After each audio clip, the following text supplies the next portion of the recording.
Hello everyone, कैसे हैं आप सभी। आई होप आप सभी बढ़िया होंगे और आपकी पढ़ाई एकदम बेहतरीन तरीके से चल रही होगी। जैसा कि हमें मालूम है, हमारा 10th क्लास का 4th चैप्टर चल रहा था फिजिक्स वाला। इसमें पीछे की क्लास में हमने पढ़ा था कि तार के निकट उत्पन्न चुंबकीय क्षेत्र क्या होता है। उसका जो है निकट चुंबकीय क्षेत्र जो उत्पन्न होगा उसकी हम दिशा कैसे ज्ञात करेंगे। फ्लेमिंग के दाएं हाथ का नियम बताया था, अंगूठे का नियम बताया था, मैक्सवेल के दक्षिणावर्ती पेंच का नियम बताया था। इन सभी चीजों के बारे में हमने जो है पीछे की क्लास में अच्छे से पढ़ा था। आज जो हम पढ़ेंगे वो पढ़ेंगे कि वृत्ताकार धारावाही लूप है हमारे पास। एक लूप है वृत्ताकार धारावाही, उसके निकट उत्पन्न चुंबकीय क्षेत्र क्या होगा, उसके निकट जो चुंबकीय क्षेत्र उत्पन्न होगा उसका स्वरूप क्या होगा, मतलब कैसा होगा। ठीक, परिनालिका क्या है और परिनालिका के निकट उत्पन्न चुंबकीय क्षेत्र क्या आएगा। ठीक है, तो सबसे पहला जो पॉइंट है हमारे पास इसमें है वृत्ताकार धारावाही लूप। क्या क्या चीजें हमें पढ़नी है इस वाली क्लास में। इस वाली क्लास में जो हमें पहला पॉइंट पढ़ना है वो क्या पढ़ना है। सबसे पहला जो पॉइंट मेरे भाई इस क्लास में हमें पढ़ना है वो क्या पढ़ना है, वृत्ताकार धारावाही लूप के निकट उत्पन्न चुंबकीय क्षेत्र। सेकंड पॉइंट इसमें पढ़ना है वृत्ताकार धारावाही लूप के कारण उत्पन्न चुंबकीय क्षेत्र का स्वरूप क्या होगा, परिनालिका क्या होगा, परिनालिका के निकट उत्पन्न चुंबकीय क्षेत्र क्या होगा। इन चीजों के बारे में हमें पढ़ना है। ठीक है, तो जब हम वृत्ताकार धारावाही लूप के निकट उत्पन्न चुंबकीय क्षेत्र निकालेंगे तो सबसे पहले हमें पता हो कि वृत्ताकार धारावाही लूप होता क्या है। ठीक है, वृत्ताकार धारावाही लूप क्या होता है। सबसे पहला पॉइंट तो हमारा यही है कि वृत्ताकार धारावाही लूप होता क्या। एक तार हो हमारे पास, ऐसे करिए कि लंबा तार हो, लंबा जो तार है उसे वृत्ताकार रूप में लपेट दिया। ऐसे करके वृत्ताकार लूप में हमने क्या कर दिया, लपेट दिया। ठीक, लंबे तार को ऐसे वृत्ताकार लूप में हमने ऐसे वृत्ताकार बना दिया, बंद बना दिया, इसी को बोला जाएगा वृत्ताकार लूप। इसे क्या बोला जाएगा, वृत्ताकार लूप। और अगर इसमें हम धारा प्रवाहित कर दें तो इससे बोला जाएगा वृत्ताकार धारावाही लूप। जब इसमें धारा प्रवाहित की जाएगी तो इसके चारों ओर क्या उत्पन्न हो जाएगा, चुंबकीय क्षेत्र उत्पन्न हो जाएगा। उस चुंबकीय क्षेत्र का मान हमें ज्ञात करना, बताना है कि वो चुंबकीय क्षेत्र उत्पन्न होगा वो कैसा चुंबकीय क्षेत्र उत्पन्न होगा। देखो इधर पहले इस चीज को हम समझेंगे। यहाँ पे वृत्ताकार धारावाही लूप, देखो इधर ये है वृत्ताकार धारावाही लूप।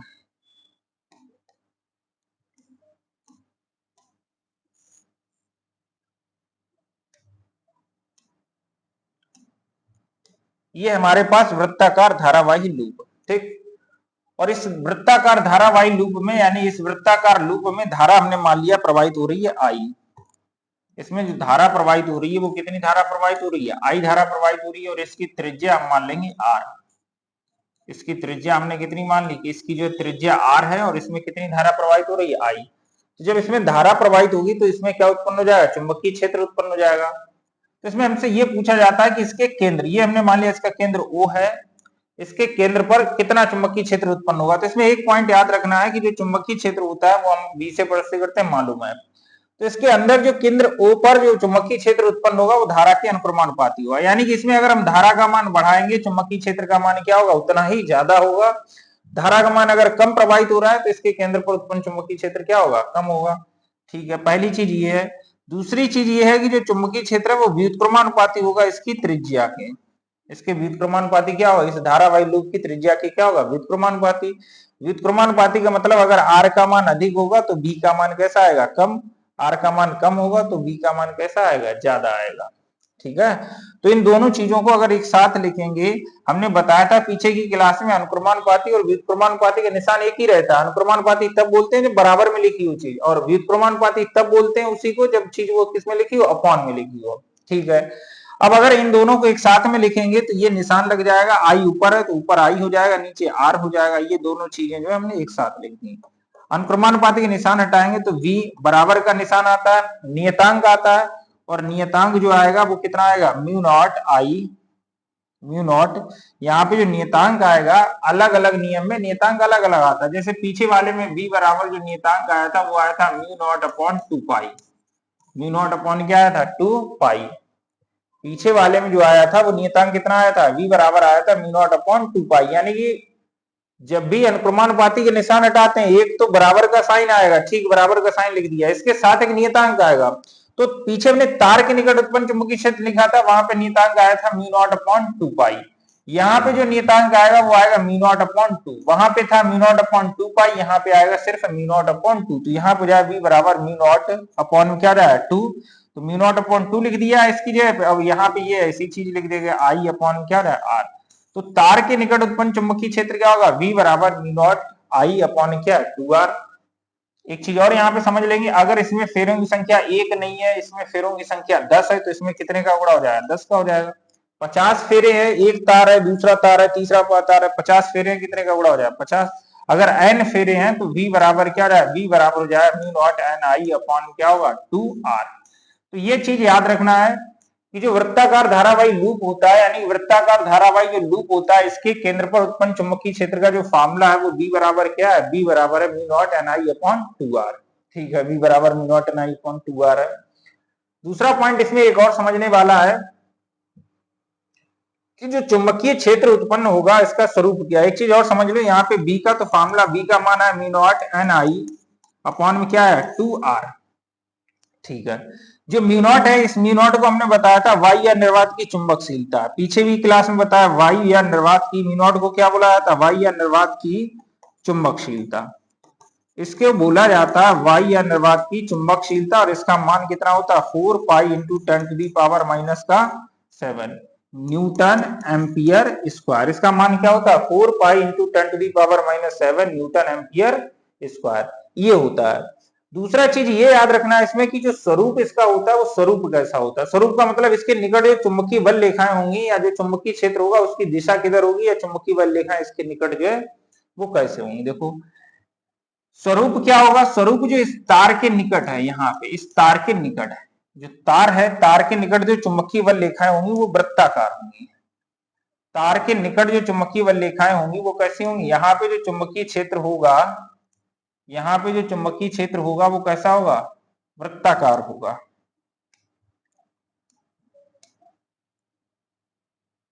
ऐसे करके, यानी कि तार के समीप जो चुंबकीय क्षेत्र होगा वो क्या होगा, वृत्ताकार, यानी इसके निकट जो चुंबकीय क्षेत्र होगा, या ऐसे करके हम दूसरा डायग्राम समझ लेंगे, तार के निकट जो चुंबकीय क्षेत्र होगा वो कैसा होगा, वृत्ताकार होगा। देखो इधर, जैसे ये है हमारे पास चुंबकीय क्षेत्र का स्वरूप क्या होगा, ये हमारे पास है तार। चुंबकीय क्षेत्र के स्वरूप में बस हमें जो पॉइंट याद रखने हैं, कौन से याद रखने, वो वाला देखना है हमें। ये हमारे पास है तार, ये हमारे पास क्या है, एक वृत्ताकार धारावाही लूप है, समझ में आया। इस वृत्ताकार धारावाही लूप में दो सिरे हैं, एक सिरा यहाँ पे, एक सिरा यहाँ पे। अब इसमें धारा प्रवाहित हो रही है, तो धारा प्रवाहित की जाएगी तो तार को जोड़ा जाएगा बैटरी से, समझ में आया। तो यहाँ से एक सिरा ये यहाँ से बैटरी जोड़ी गई है। ठीक है, चुंबकीय क्षेत्र उत्पन्न हो जाए, इसके केंद्र पर जो चुंबकीय क्षेत्र होगा वो हमने बता दिया कितना होगा, v बराबर mu not an I upon क्या होगा 2r। अगर फेरों की संख्या है ना, अगर फेरों की संख्या 1 है तो n का मान 1 हो जाएगा, तो v बराबर क्या हो जाएगा म्यू नॉट आई अपॉन क्या होगा 2r। अब स्वरूप पूछता है कि इसके निकट उत्पन्न चुंबकीय क्षेत्र का जो स्वरूप है वो कैसा होगा, तो स्वरूप क्या होगा, यानी जो तार है, तार के निकट, ये तार है तो तार के निकट कैसा होगा, ये देखो तार के निकट जो है वो कैसा होता है, वृत्ताकार। तार के निकट जो है वो कैसा है, वृत्ताकार। ये है तार, तो तार के निकट कैसा आएगा, वृत्ताकार। यहाँ पे जो चुंबकीय क्षेत्र आएगा तार के समीप, या यहाँ पे देखेंगे तो तार के जो समीप आएगा वो कैसा आएगा, वृत्ताकार आएगा। और जैसे जैसे इसके केंद्र की ओर जाएंगे वैसे वैसे इनकी जो है वक्रता जो है वो कैसी होती जाएगी, कम होती जाएगी। जैसे जैसे जैसे कि ये देखो पूर्णता गोलाकार गोलाकार गोलाकार गोलाकार, फिर देखो वक्रता कैसी हो गई है, कम होती गई है। गोलाकार गोलाकार गोलाकार गोलाकार गोलाकार गोलाकार, वक्रता कैसी होती है, कम। जैसे जैसे इसके केंद्र पर जाएंगे वक्रता कैसी हो जाएगी, कम होती जाएगी। यानी कि ठीक बीच में जो आएगा, ठीक बीचों बीच में जो चुंबकीय क्षेत्र होगा वो कैसा होगा, समांतर रेखा के रूप में प्राप्त हो जाएगा। कैसी रेखा के रूप में प्राप्त हो जाएगा, समांतर रेखा के रूप में। तो इसमें हमें जो है, इसमें हमें दो पॉइंट याद रखने हैं। वृत्ताकार धारावाही लूप के केंद्र पर उत्पन्न चुंबकीय क्षेत्र क्या होगा, v बराबर mu not an I upon में क्या होगा 2r। ठीक, दूसरे नंबर पे इसका स्वरूप याद रखना। स्वरूप कैसा होता है, स्वरूप होता है वृत्ताकार धारावाही लूप, जो लूप का जो तार है, तार के निकट कैसा होगा, सकेंद्रीय वृत्तों के रूप में होगा। जैसे जैसे इसके केंद्र की ओर जाएंगे वक्रता कैसी हो जाएगी, कम होती जाएगी। ठीक मध्य में जो चुंबकीय क्षेत्र होगा वो कैसा हो जाएगा, समांतर रेखाओं के रूप में प्राप्त होगा। 3 पॉइंट याद रखना, तार के निकट वृत्ताकार, केंद्र के निकट कम वक्रता का होगा, ठीक केंद्र पर एक समान चुंबकीय क्षेत्र होगा। ठीक है, ये चीजें लिखनी है। तो ये तो हो गया चुंबकीय क्षेत्र जो है किसके निकट उत्पन्न चुंबकीय क्षेत्र, ये हो गया है चुंबकीय क्षेत्र जो है वृत्ताकार धारावाही लूप के केंद्र पर। तो यहाँ पे सबसे पहली हेडिंग यही लिखनी है, वृत्ताकार धारावाही लूप के निकट उत्पन्न चुंबकीय क्षेत्र। हेडिंग लिखो मेरे भाई, वृत्ताकार धारावाही लूप के केंद्र पर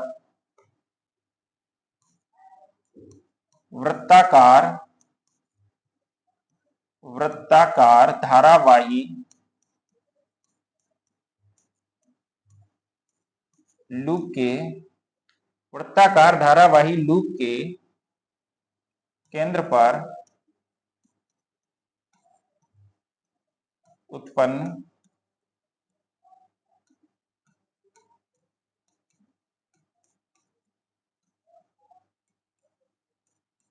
चुंबकीय क्षेत्र। वृत्ताकार धारावाही लूप के केंद्र पर उत्पन्न चुंबकीय क्षेत्र लिख देंगे इसमें। जब किसी कुंडली में, यहां आप लिखेंगे जब किसी लूप लिख देंगे, जब किसी लूप में धारा प्रवाहित की जाती है, जब किसी लूप में धारा प्रवाहित की जाती है, जब किसी लूप में धारा प्रवाहित की जाती है तो उसके केंद्र पर चुंबकीय क्षेत्र उत्पन्न हो जाता है। चुंबकीय क्षेत्र उत्पन्न हो जाता है।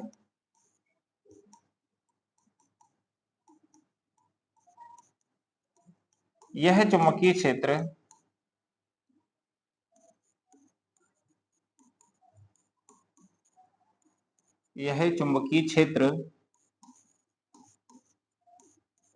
निम्न बातों पर निर्भर करता है या निम्न कारकों पर निर्भर करता है। यह चुंबकीय क्षेत्र निम्न कारकों पर निर्भर करता है। ये जो चुंबकीय क्षेत्र उत्पन्न होगा वो निम्न कारकों पर निर्भर होगा। कौन कौन से कारकों पर निर्भर होगा लिख देंगे यहाँ पे।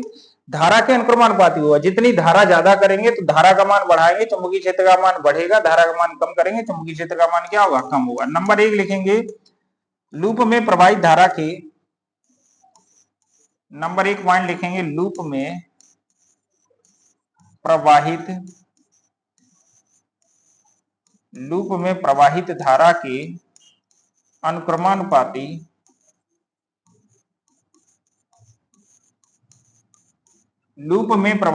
के अनुक्रमानुपाती होता है। यानी कि लूप में जो धारा प्रवाहित हो रही है उसके कैसा होगा, अनुक्रमानुपाती होगा। धारा का मान बढ़ेगा, v का मान क्या होगा, बढ़ेगा। धारा का मान घटेगा तो v का मान क्या होगा, घटेगा। पहला पॉइंट ये। दूसरा क्या है, त्रिज्या के भी व्युत्क्रमानुपाती होगा। इसके अनुक्रमानुपाती, त्रिज्या के व्युत्क्रमानुपाती। यहां पे लिखेंगे लूप की त्रिज्या के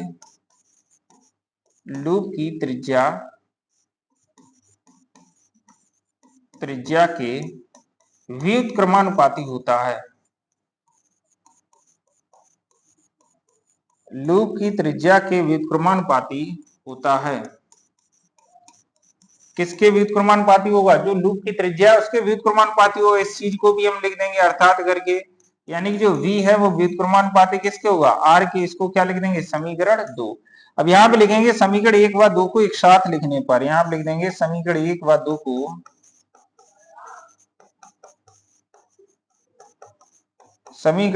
को एक साथ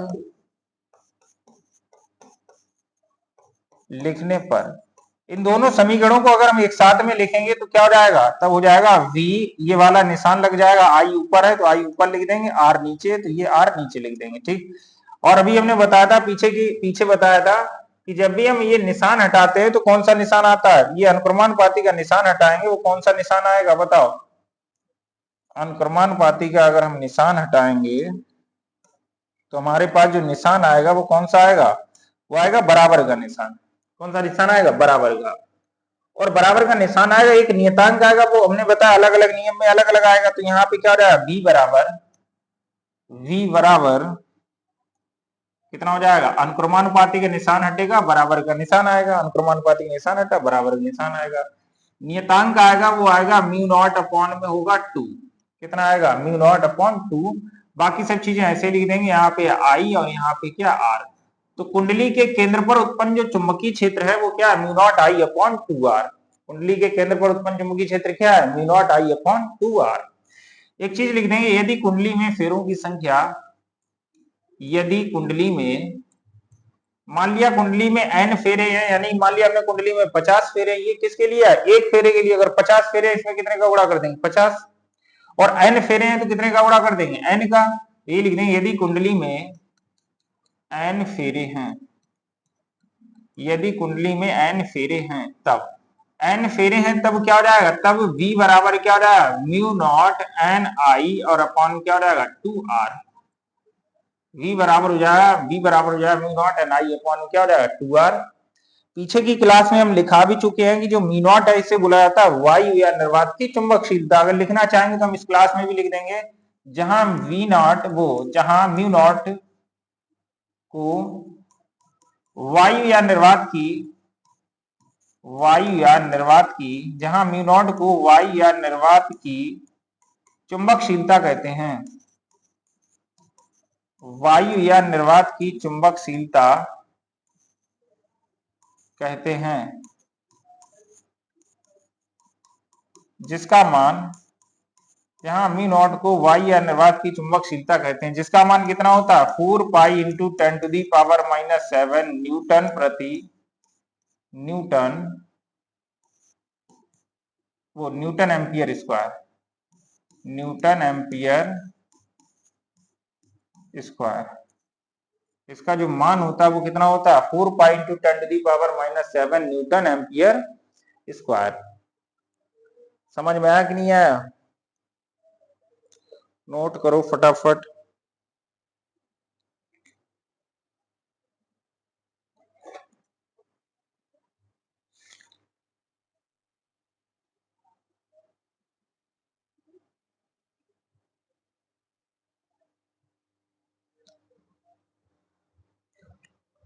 अगला पॉइंट लिखो इसमें, ये तो हमने चुंबकीय क्षेत्र निकाला है कि चुंबकीय क्षेत्र कितना उत्पन्न होगा। अब यहाँ पे चुंबकीय क्षेत्र का स्वरूप लिखेंगे। अब अगर इसमें हमसे क्वेश्चन पूछा जाए कि क्वेश्चन कैसे पूछा जाएगा, ऐसे पूछ सकता है कि किसी लूप में फेरों की संख्या 4 है, तो फेरों की संख्या 4 है, यानी कि हम n बराबर लिख देंगे 4। फेरों की संख्या अगर हमसे बोल दिया जाए फेरों की संख्या 4 है, तो फेरों की संख्या n बराबर 4 हो जाएगा। उसकी त्रिज्या 2 मीटर है, तो त्रिज्या 2 मीटर लिख देंगे, r 2 मीटर हो जाएगा। उसमें 2 एम्पियर की धारा प्रवाहित हो रही, तो I बराबर 2 एम्पियर हो जाएगा। उसके केंद्र पर उत्पन्न चुंबकीय क्षेत्र याद करना, तो केंद्र पर उत्पन्न चुंबकीय क्षेत्र का फॉर्मूला क्या होता है, V बराबर mu not an I upon क्या है 2r। तो म्यू नॉट का मान हमें अपनी तरफ से रखना है 4 पाई इंटू 10⁻⁷, n का मान कितना रखना है 4, I का मान रखना है 2, यहाँ पे जाएगा 2, r का मान रखना है 2, 2 2 4 4 4 ये 8 पाई इंटू 10⁸ पाई इंटू 10⁻⁻⁷, इतना मान आएगा। ऐसे निकालेंगे, ठीक। दूसरे नंबर पे हमें लिखना है स्वरूप। दूसरे नंबर पे क्या लिखना है हमें, वृत्ताकार धारावाही कुंडली के कारण उत्पन्न चुंबकीय क्षेत्र का स्वरूप। तो यहाँ पे लिखेंगे वृत्ताकार धारावाही, वृत्ताकार धारावाही, वृत्ताकार धारावाही कुंडली, वृत्ताकार धारावाही कुंडली के कारण उत्पन्न चुंबकीय क्षेत्र का स्वरूप। वृत्ताकार धारावाही कुंडली के कारण उत्पन्न चुंबकीय क्षेत्र का स्वरूप। वृत्ताकार धारावाही कुंडली के कारण उत्पन्न चुंबकीय क्षेत्र का स्वरूप, ये लिखेंगे, ठीक। और ये लिखने के बाद ये बना देंगे, ये लिखने के बाद ये क्या करेंगे, बना देंगे, ठीक। यहां पे लिख देंगे ये क्या है,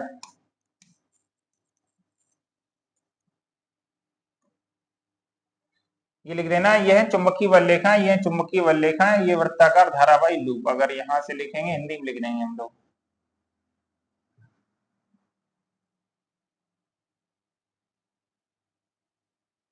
ये क्या वृत्ताकार धारावाही लूप। वृत्ताकार धारावाही लूप। वृत्ताकार धारावाही लूप, ये इंग्लिश में लिखा मैग्नेटिक फील्ड लाइंस, या ऐसे लिख देंगे चुंबकीय बल रेखा है। हिंदी में लिखना है तो हम लिख देंगे चुंबकीय बल रेखा है। वहां पे भी हो जाएगी क्लॉकवाइज, एंटी क्लॉकवाइज है, वो क्लॉकवाइज है। देखो इधर तो हमने अभी पीछे बताया था कि जो तार है हमारे पास सिर्फ एक तार था, ये कुछ नहीं है, ये वाला कुछ नहीं, हरा वाला ये कुछ नहीं, सिर्फ हमारे पास क्या है, एक तार। ये लाल कलर का दिख रहा है, ये सिर्फ एक तार था, इसमें धारा प्रवाहित की हो तो इसके चारों ओर क्या उत्पन्न हो गया, चुंबकीय क्षेत्र। तो जो चुंबकीय क्षेत्र इसके तार के निकट उत्पन्न हुआ वो कैसा हुआ, वृत्तीय, वृत्ताकार हुआ, वृत्ताकार हुआ। इसकी ओर जाएंगे वृत्ताकार, मतलब जो वक्रता कैसी होती जाती है, कम होती जाती है। ठीक है, अब ये हमें प्राप्त कैसे हुआ था, ये कैसे प्राप्त हुआ था, ये चीज देखना। हमें कैसे पता लगा था कि यहाँ पे वृत्ताकार है, यहाँ पे वृत्ताकार और यहाँ पे जो है समांतर है। पता ऐसे लगा था, एक तार लिया था ऐसे करके, ऐसे करके हमें पता लगा था, ऐसे करके, समझ में आया। ये हमने एक गत्ता लिया, यहाँ पे क्या लिया, एक गत्ता लिया, और इस गत्ते में हमने क्या किया, ऐसे करके कोई चीज गत्ता ले लिया और इसमें दो छेद किया। इस गत्ते में हमने कितने छेद किए, दो छेद किए ऐसे करके, एक यहाँ पे और एक यहाँ पे। कितने छेद कर लिए, ऐसे करके दो छेद कर लिए इस गत्ते में। अब दो छेद करने के बाद हमने क्या किया है, वृत्ताकार तार लिया, ऐसे करके एक तार लिया, तो तार का ऐसे सिरा यहां से ऐसे डाला, यहाँ पे एक पूरा वृत्त बन गया, पूरा क्या बन गया, वृत्त बन गया ऐसे करके। तो पूरा जो वृत्त बना है और वृत्ताकार, उसमें क्या प्रोवाइड कर दी है, धारा। या हम जो है दिखाना चाहेंगे तो यहाँ पे ऐसे करके देख लेंगे, ऐसे करके, ऐसे करके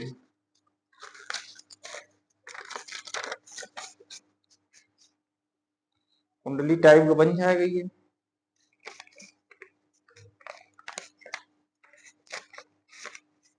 ऐसे बन गया, ठीक, एक सिंगल तार टाइप पड़ा है, ऐसे करके वृत्ताकार लूप बन गया। पीछे गोल आ जाएगा ऐसे करके, पीछे भी गोल हो जाएगा ऐसे करके, इसमें डाल दिया, ठीक। अब इसमें हमने प्रोवाइड कर दी है धारा, ऐसे करके ये गोलाकार हो गया ऐसे ऐसे, और इसमें क्या प्रोवाइड कर दी है, धारा। और जब इसमें हम धारा प्रोवाइड करते हैं तो, और धारा प्रोवाइड करने के बाद इसके चारों ओर चुंबकीय क्षेत्र उत्पन्न हो जाएगा, इस तार में चारों ओर क्या हो जाएगा, चुंबकीय क्षेत्र उत्पन्न हो जाएगा। फिर हम क्या करेंगे, इस पर जो है लोहे का बुरादा डालें, लोहा पिसा हुआ, लोहा बारीक पिसा हुआ लोहे का क्या डालें, बुरादा। और जैसे ही लोहे का बुरादा डालेंगे तो इसका जो यहाँ पे जो तार है, ये वाला तार है, इस तार के निकट जो आएगा वो कैसा होगा, गोलाकार होगा। यहाँ वाले के पास भी क्या होगा, गोलाकार। यानी इधर जो है तार के पास में कैसा होगा, गोलाकार। और जैसे जैसे बीच में जाएंगे वैसे इनकी गोलाई कैसी होती जाएगी, कम होती जाए, ठीक बीच में कैसा हो जाएगा, सीधी रेखा हो जाएगा। तो ऐसे करके यहाँ पे वृत्ताकार, यहाँ पे वृत्ताकार, और ठीक बीच में कैसा होगा, ठीक बीच में जो होता है वो होता है समांतर। ठीक है, तो हमें ऐसे पता लगा था, इसके स्वरूप के बारे में हमें कैसे पता लगा था, ऐसे पता लगा था। यही चीज लिख देंगे यहाँ पे, तार के केंद्र पर सरल रेखा के रूप में प्राप्त होता है। किसके रूप में प्राप्त होता है, तार के केंद्र पर सरल रेखा के रूप में प्राप्त होता है। यहाँ पे पहला पॉइंट लिखेंगे, तार के केंद्र पर, तो पहले हम लिखेंगे तार के समीप, यहाँ पे लिखेंगे चुंबकीय क्षेत्र, धारावाही लूप के कारण उत्पन्न चुंबकीय क्षेत्र का स्वरूप ये बना देंगे ऐसे करके, और यहाँ पे लिख देंगे तार के समीप, पहला पॉइंट लिख देंगे वृत्ताकार, वृत्ताकार लूप के, वृत्ताकार लूप के तार के समीप, वृत्ताकार लूप के तार के समीप चुंबकीय क्षेत्र, तार के समीप चुंबकीय क्षेत्र, तार के समीप चुंबकीय क्षेत्र कैसा प्राप्त होता है, सकेंद्रीय वृत्तों के रूप में प्राप्त होता है।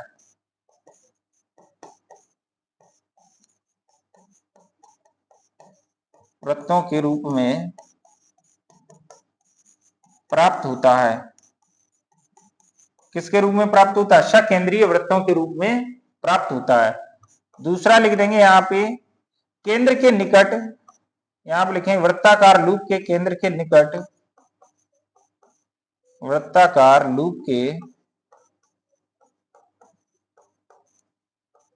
केंद्र के निकट मुड़ी हुई सरल रेखा के रूप में प्राप्त होता है। मुड़ी हुई सरल रेखा के रूप में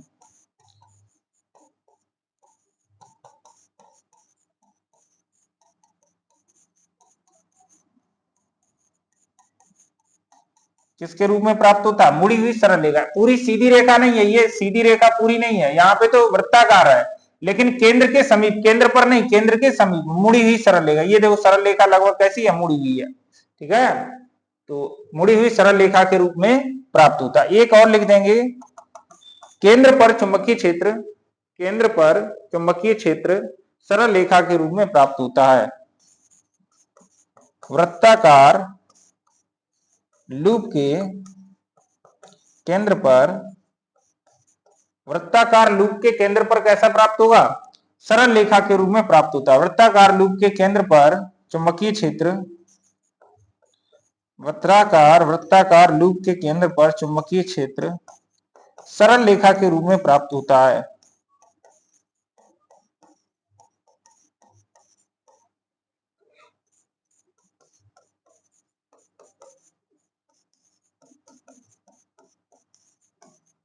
किसके रूप में प्राप्त होता है? सरल रेखा के रूप में प्राप्त होता है। ये वाले 3 पॉइंट जो हमें याद रखने हैं। तो जो चुंबकीय क्षेत्र उत्पन्न होगा वो कैसा होगा? वृत्ताकार सरल रेखा के रूप में प्राप्त होता है, ठीक है। किसके रूप में प्राप्त होता है? वृत्ताकार सरल रेखा के रूप में प्राप्त होता है। अगला पॉइंट हमें लिखना है इसमें परिनालिका। अगला जो हेडिंग हमें लिखना है वो लिखना है परिनालिका। तो हेडिंग लिखेंगे परिनालिका। अब क्या है परिनालिका? पहले तो हम समझेंगे कि परिनालिका क्या है, फिर हम समझेंगे कि परिनालिका के निकट उत्पन्न चुंबकीय क्षेत्र क्या है, ठीक है, या किन किन चीजों पर जो है चुंबकीय क्षेत्र जो है निर्भर करता है। देखो इधर परिनालिका क्या है, हमारे पास जो है एक जो है कागज हो, मतलब जो है एक जो है गत्ता हो, अचालक पदार्थ हो हमारे पास, और अचालक पदार्थ को ऐसे बेलनाकार रूप में लपेट लें। समझ में आया? परिनालिका समझेंगे, परिनालिका क्या है। तो ये हमारे पास है अचालक पदार्थ, कागज मान लिया, गत्ता मान लिया, कोई दूसरी चीज मान ली है। ये ऐसे हमने बेलनाकार लपेट लिया है, और बेलनाकार लपेटने के बाद जो इसमें क्या लपेट दें? तार के फेरे लपेट दें। क्या लपेट दें? तार लपेट दें ऐसे करके, और इसको लपेट दिया तो इसी चीज को क्या बोला जाएगा? परिनालिका। और अगर इसमें धारा प्रवाहित कर देंगे तो इसे बोला जाएगा धारावाही परिनालिका। अगर हम धारा प्रवाहित कर देंगे तो इस चीज को क्या बोला जाएगा? इस चीज को बोला जाएगा धारावाही परिनालिका। अगर हम लोगों को समझना है धारावाही परिनालिका, अगर हमें देखना है तो ये है धारावाही परिनालिका, ये है परिनालिका का डायग्राम। देखो इधर क्या होता है, इसमें एक अचालक पदार्थ होता है ऐसे करके, ठीक, और अचालक पदार्थ पर हमने क्या कर दिया? इस अचालक पदार्थ पर हमने क्या कर दिया? ऐसे करके यहाँ पे तार के फेरे लपेट दिए। ये देखो यहाँ पे ये किसके फेरे लपेट दिए? यहाँ पे ये तार के कई फेरे, ऐसे बेलनाकार था ऐसे करके, और इस पर हमने ऊपर से क्या लपेट दिए? फेरे लपेट दिए। इस पर ये देखो ऊपर से हमने क्या लपेट दिए? ये ऐसे करके ये फेरे लपेट दिए, ठीक, ऐसे करके फेरे लपेट दिए। तो इस चीज को बोला जाएगा परिनालिका। समझ में आया? इस चीज को क्या बोला जाएगा? परिनालिका। अब इसमें हमने किया क्या है, अगर हमने इसमें धारा प्रवाहित कर दी है यहाँ पे, इसको अभी तो सिर्फ परिनालिका थी, हम परिनालिका क्या अचालक पदार्थ दिया लपेट दिए तो ये परिनालिका हो गई, और अगर धारा प्रवाहित कर दी तो धारावाही परिनालिका। तो इसका एक सिरा यहाँ पे आया, एक सिरा ये आया, और इसको हमने किससे जोड़ दिया? बैटरी से। और जैसे ही बैटरी से जोड़ेंगे तो धारा प्रवाहित होने लगेगी माइनस से प्लस की, और इसमें इधर धारा प्रवाहित होने लगेगी। जिसमें धारा प्रवाहित होने लगी है तो इसे बोला जाएगा धारावाही परिनालिका। और जब किसी तार में या किसी चीज में धारा प्रवाहित होती है तो उसके चारों ओर क्या उत्पन्न हो जाता है? चुंबकीय क्षेत्र उत्पन्न हो जाएगा। जब इसमें धारा प्रवाहित कर दी है तो इसमें चुंबकीय क्षेत्र उत्पन्न हो जाएगा। चुंबकीय क्षेत्र उत्पन्न हो जाएगा तो वहां पे चुंबकीय क्षेत्र में बल रेखाएं भी होंगी। तो यहाँ पे क्या है? ये चुंबकीय बल रेखा है, इसमें जब धारा प्रवाहित की है तो इसके चारों ओर चुंबकीय क्षेत्र उत्पन्न हो गया, और चुंबकीय क्षेत्र उत्पन्न हो गया तो इसके चारों ओर ये चुंबकीय बल रेखा है। और धारावाही परिनालिका जो है एक चुंबक की भांति व्यवहार करने लगती है। समझ में आया? तो इसमें दो ध्रुव उत्पन्न हो जाते हैं, एक उत्तरी ध्रुव और एक दक्षिणी ध्रुव। तो इधर उत्तरी ध्रुव उत्पन्न हो गया, इधर क्या बन गया? दक्षिणी ध्रुव। बस इतना लिखना है, ठीक है। तो हेडिंग लिखना है हमें परिनालिका। हेडिंग क्या लिखना है? हेडिंग लिखना है परिनालिका। परिनालिका या इसी में लिख देंगे हम।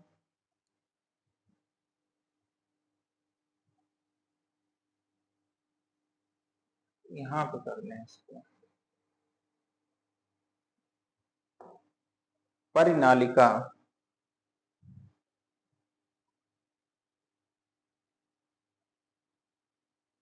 देखें किसी अचालक पदार्थ जैसे लकड़ी अथवा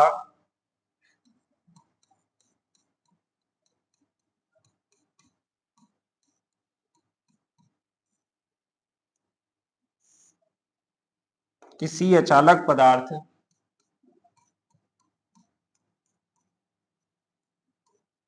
किसी अचालक पदार्थ जैसे किसी अचालक पदार्थ जैसे कागज, गत्ता अथवा लकड़ी की किसी अचालक पदार्थ जैसे कागज, गत्ता अथवा लकड़ी की बेलनाकार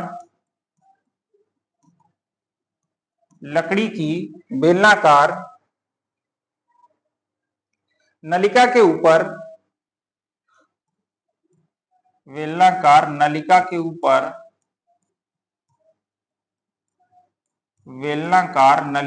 ऊपर किसी सुचालक पदार्थ के तारों को नलिका के ऊपर सुचालक तारों को ऐसे लिखते हैं, सुचालक तारों को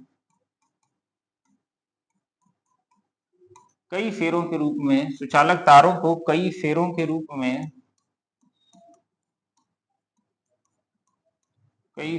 रूप में लपेटकर बनाई गई आकृति, लपेटकर बनाई गई आकृति को परिनालिका कहते हैं। लपेटकर बनाई गई आकृति को क्या बोला जाता? परिनालिका कहते हैं। धारावाही परिनालिका में उत्पन्न चुंबकीय क्षेत्र, और अगर धारा प्रवाहित कर देंगे तो उसे कौन सी परिनालिका बोली जाएगी? धारावाही परिनालिका। तो दूसरा लिखेंगे धारावाही परिनालिका के निकट उत्पन्न चुंबकीय क्षेत्र। दूसरा हेडिंग लिखेंगे यहाँ पे धारावाही परिनालिका के निकट, धारावाही परिनालिका के किसके निकट निकालेंगे? धारावाही परिनालिका के निकट उत्पन्न चुंबकीय क्षेत्र। धारावाही परिनालिका के निकट उत्पन्न चुंबकीय क्षेत्र। देखो इधर धारावाही परिनालिका के निकट उत्पन्न चुंबकीय क्षेत्र क्या होता है, कितना होता है, निकालेंगे। तो धारावाही परिनालिका के निकट उत्पन्न जो चुंबकीय क्षेत्र होता है वो सिर्फ दो चीजों पर निर्भर करता है। चुंबकीय क्षेत्र V जो है वो अनुक्रमानुपाती होता है उसमें प्रवाहित धारा के। किसके अनुक्रमानुपाती होता है? धारा के। तार के निकट उत्पन्न चुंबकीय क्षेत्र बताया था, उसमें भी हमने बताया जो चुंबकीय क्षेत्र होता है धारा के अनुक्रमानुपाती होता है। जितनी धारा प्रवाहित की जाएगी उतना ही ज्यादा चुंबकीय क्षेत्र उत्पन्न होगा, क्योंकि हमें मालूम है चुंबकीय क्षेत्र जो है वो धारा के कारण उत्पन्न हो रहा है। कम धारा प्रवाहित की जाएगी चुंबकीय क्षेत्र कम होगा, ज्यादा धारा प्रवाहित की जाएगी तो चुंबकीय क्षेत्र क्या होगा? ज्यादा होगा। पहला तो चीज यही है कि चुंबकीय क्षेत्र जो है परिनालिका में प्रवाहित धारा के क्या होगा? अनुक्रमानुपाती होगा। तो यहाँ पे पहला पॉइंट लिखेंगे चुंबकीय क्षेत्र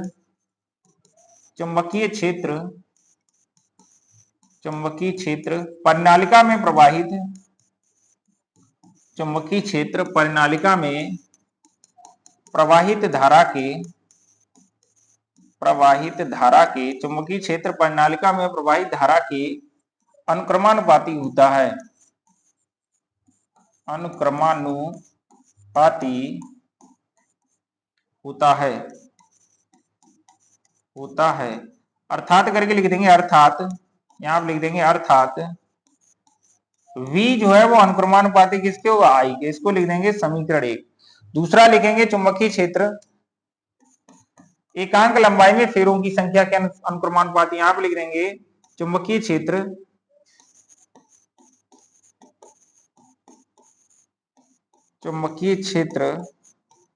परिनालिका की एकांक लंबाई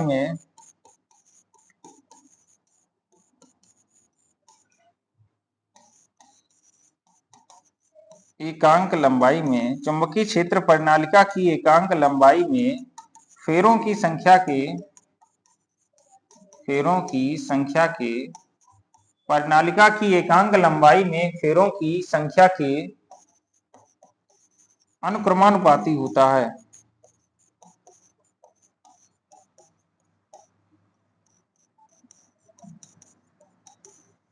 अर्थात करके अगर लिखना चाहेंगे तो अर्थात जो है वो क्या रहेगा? V अनुक्रमानुपाती क्या रहा है? स्मॉल n, एकांक लंबाई में फेरों की संख्या। स्मॉल एन से लिखते हैं एकांक लंबाई में जो फेरों की संख्या उसे हम किससे लिखते हैं, स्मॉल एन से। अब यहां पे लिख देंगे समीकरण 1 व 2 को एक साथ लिखने पर, समीकरण 1 व 2 को एक साथ लिखने पर, एक साथ लिखने पर, जब समीकरण 1 और 2 को हम एक साथ लिखेंगे तो क्या आएगा, तो आ जाएगा यहाँ पे v अनुक्रमानुपाती क्या रहा एन आई, ये आएगा। और अनुक्रमानुपाती का निशान हम हटाते हैं तो हमने बताया कि नियतांक आता है और बराबर का साइन आएगा तो v बराबर हो गया है। एक नियतांक आएगा वो आ जाएगा यहाँ पे म्यू नॉट, और यहाँ पे जाएगा mu not an I, v बराबर क्या है mu not an I. Mu naught हमने बताया था वायु या निर्वात की चुंबकशीलता है और इसका मान क्या होता है 4 pi into 10 to the power -7। तो ये है प्रणालिका के निकट उत्पन्न चुंबकीय क्षेत्र। क्या होता है प्रणालिका के निकट उत्पन्न चुंबकीय क्षेत्र, v बराबर म्यू नॉट एन आई।